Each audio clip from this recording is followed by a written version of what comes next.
అందరికీ నమస్కారము। ఈ వీడియోలో నేను రథసప్తమి స్నాన విధి గురించి చెప్తానండి।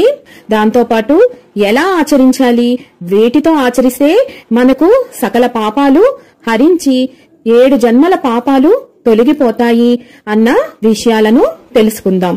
మొదటిసారి ఛానల్ ని చూసేవాళ్ళు మా ఛానల్ ని సబ్స్క్రైబ్ చేసి పక్కనే ఉన్న బెల్ ఐకాన్ ని ప్రెస్ చేయండి। దీనివల్ల మీకు రానున్న ఆధ్యాత్మిక వీడియోస్ అన్ని కూడా నోటిఫికేషన్ ద్వారా మీకు అందుతాయి। అలాగే మీరు ఎటువంటి వీడియోని మిస్ కాకుండా చూడగలరు। మా వీడియోస్ మీకు నచ్చినట్లయితే లైక్ చేయండి, షేర్ చేయండి।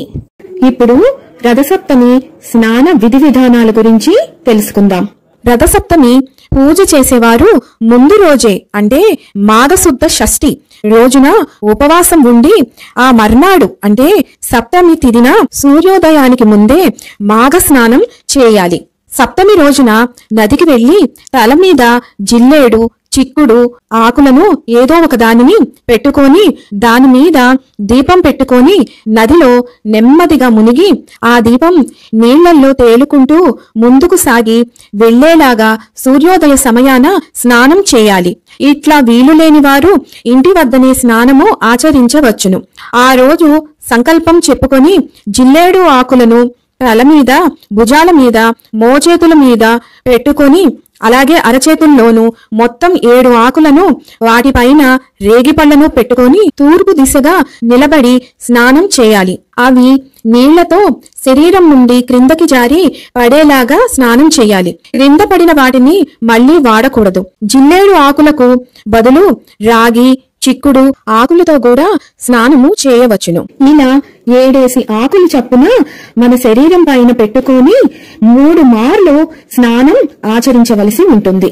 జిల్లేడు, రాగి, చిక్కుడు వీటిని అర్కపత్రాలు అని, రేగిపండును అర్క ఫలము అని అంటారు। రథసప్తమి రోజున ఈ విధంగా స్నానము చేయటం వల్ల 7 జన్మల పాపాలు 7 రకాల వ్యాధులు తొలగిపోతాయని గర్గమహాముని ప్రబోధము।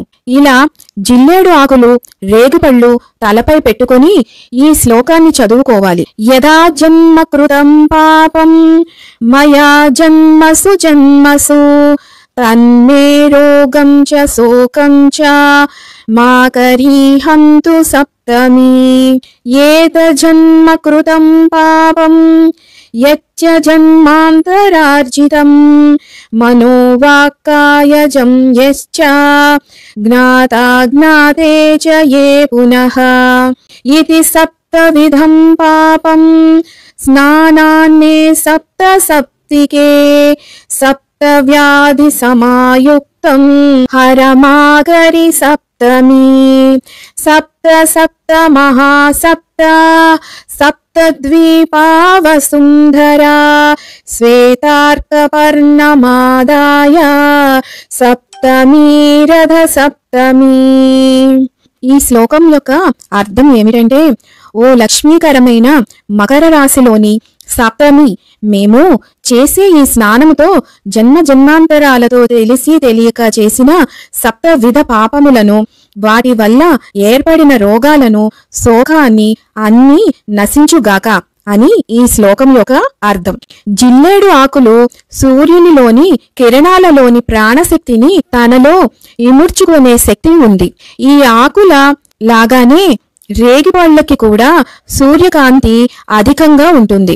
ఈ రెండిటిని తల మీద పెట్టుకున్నప్పుడు వీటికి ఉన్న ప్రాణశక్తి మన తల మీద ఉన్న బ్రహ్మరంధ్రము నుండి శరీరములోనికి ప్రవేశిస్తుంది। ఈ శక్తి రాబోయే వేసవి వేడిని తట్టుకునే శక్తిని మన శరీరానికి కల్పిస్తుంది। రేగిపళ్ళు మనకి ఉన్న పీడని తొలగిస్తుంది। దీనితో మనకు భోగం వస్తుంది అని పెద్దల నమ్మకం। ఇవండి రథసప్తమి రోజున చెయ్యవలసిన స్నాన విధి, పఠించవలసిన మంత్రం। నేను ఆల్రెడీ రథసప్తమికి సంబంధించిన పూజా విధానము, చిక్కుడు రథం ఎలా చేయాలి, ఏ ముగ్గులు వేసుకోవాలి అన్న వీడియోలు చేశానండి। వాటిని కింద డిస్క్రిప్షన్ బాక్స్ లో ఇస్తాను, వాటిని చూసి మిగిలిన విషయాలన్నీ కూడా తెలుసుకోండి। సర్వం ఈశ్వరార్పణమస్తు। మరొక వీడియోతో మళ్ళీ కలుసుకుందాం। స్వస్తి।